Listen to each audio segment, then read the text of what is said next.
माननीय प्रधानमंत्री महोदय जी को हमारी दिवाली की शुभकामनाएं। सभी देशवासियों को, सभी राजनेताओं को, सभी कर्मचारियों को, मेरे जितने भारतवासी विश्व स्तर पर मेरे सभी अपने ही परिवार के माने जाते हैं। हमारे भारत की ये परंपरा है। इसलिए मेरा ये कहना है कि जो भारत माता से शासन को राजधन प्राप्त होता है वो देश का है पहले, फिर उसके बाद सरकार का है। और सरकार उन पैसों से सारी योजनाओं पर अमल करती है। और उसके साथ 1% धनराशि भारत माता और देश के सम्मान के लिए एक अलग से सम्राट भारतीय राष्ट्रपति को होना चाहिए, जिससे व्यक्ति को देश के सम्मान के लिए भटकना न पड़े। मैं 10 साल से मोदी जी से मिलने के लिए भटक रहा हूँ। 19 मार्च 2014 को गांधीनगर गुजरात गया था सीएम हाउस, और मोदी जी रेडियो में व्यस्त थे।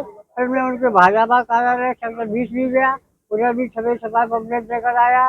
और मैंने सम्राट भारतीय संविधान की योजना के पम्पलेट लेकर आया था, क्योंकि मोदी जी के अंदर 2024 में भारत माता और देश के लिए इस तरह की भक्ति थी जैसे हनुमान जी के हृदय में राम और सीता की भक्ति थी।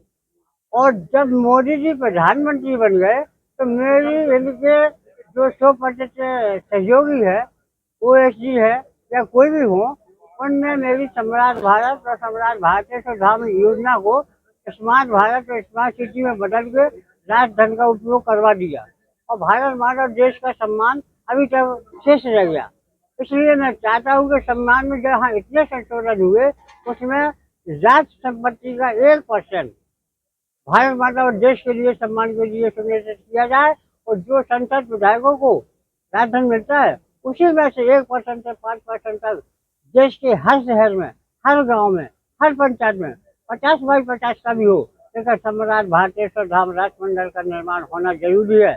और मुझे ये पूरी व्यवस्था 2030 से पहले चाहिए, क्योंकि मुझे देश 2030 से पहले अपने देश और विश्व की जनता में वो अनुमान भरना है, वो भाव भरना है कि किसी को बारूद और गोली की जरूरत न पड़े। इबादत और मोटी बोली के साथ मनुष्य जीवन जीने का एक लक्ष्य प्राप्त हो जाए। क्योंकि किसी भी कोई भी लक्ष्य अगर मानवता के विरुद्ध जाता है तो वो किसी काम का लक्ष्य नहीं कहलाता है। इसलिए मोदी जी ने जितना भी देश का विकास किया, आज मोदी जी को जो विदेशों में देश में सम्मान मिल रहा है, ये मोदी जी से 1941 में ये देशभक्ति करते हुए शहीद हो गए थे। ये अभी किसी भी राजनेता या किसी भी शास्त्री को पता नहीं है, पर मुझे पता है। और उसके इनको 1950 में पुनर्जन्म में ये आए, और उस देशभक्ति के कारण इनको प्रधानमंत्री पद मिला। इसीलिए भारत माता ने मुझे 19 मार्च 2014 को गांधीनगर भेजा था, क्योंकि भाजपा और आरएस के पास 2014 में 7 करोड़ वोट भी जुटा पाने की हिम्मत नहीं थी। और घर हर मोदी, घर घर मोदी का नारा एक प्रकटित नारा था। और मोदी जी आज जो प्रधानमंत्री बने हैं, वो भारत माता देश की कृपा से बने हैं, ना कि आरएस और ना ही भाजपा की। और मोदी जी ने जब जब कहा, एक भाजपा ही ऐसी पार्टी है कि 4 आगे को प्रधानमंत्री बना सकती है, इसीलिए तीसरी बार बहुमत खत्म हो गया। इनने भारत माता देश का कभी नहीं टच माना। जो भी करा इनने से भाजपा भाजपा आरएस।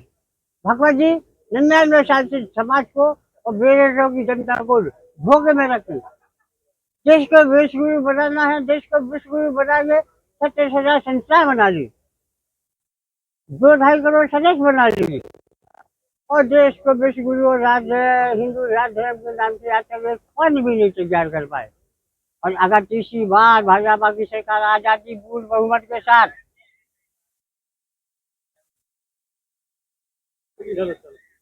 आ जाती है तीसरी बार, तो आज 100वीं वर्ष में मोहन भगवत जी मोदी जी को विश्व गुरु के रूप में ख्याति प्राप्त करके और फिर 100 साल तक झूठ बोल कर रोटी सेकने का काम अपना लेते, और देश की जनता गुमराह होती जाती।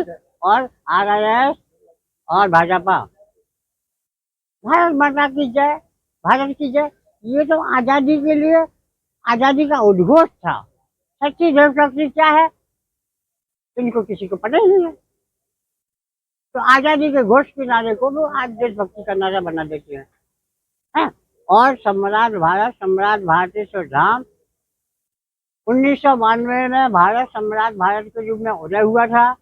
और 2001 में इसको सम्राट भागल को विश्व गुरु के रूप में ख्याति प्राप्त हो गई थी और प्रथम प्रधानमंत्री सम्राट भारतीय संविधान राष्ट्र मंडल निर्माण की रूपरेखा तैयार हो गई थी। और इसी कारण ये 2024 में 14 में मोदी जी को प्रधानमंत्री बैठ के वही भाजपा है वो याद आ रहे थे जब मोदी जी गुजरात के मुख्यमंत्री थे, विदेशों में थे, इन्हें आने के लिए वीजा नहीं मिला।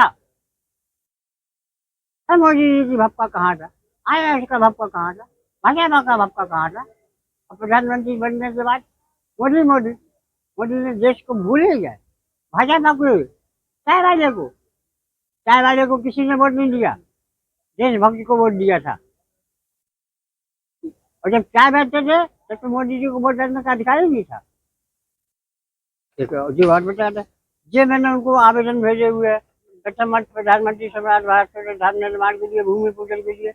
इनके नौकरशाह लाखों रुपए वेतन पाते हैं, भत्ता पाते हैं, सब ये यश पाते हैं। इन्हें यही पता नहीं है कि देश की आज़ादी के लिए, देश के सम्मान के लिए जो आवेदन आया मैं मोदी तक पहुंचा सकूं, क्या इस व्यक्ति की मोदी से मुलाकात करा सकूं।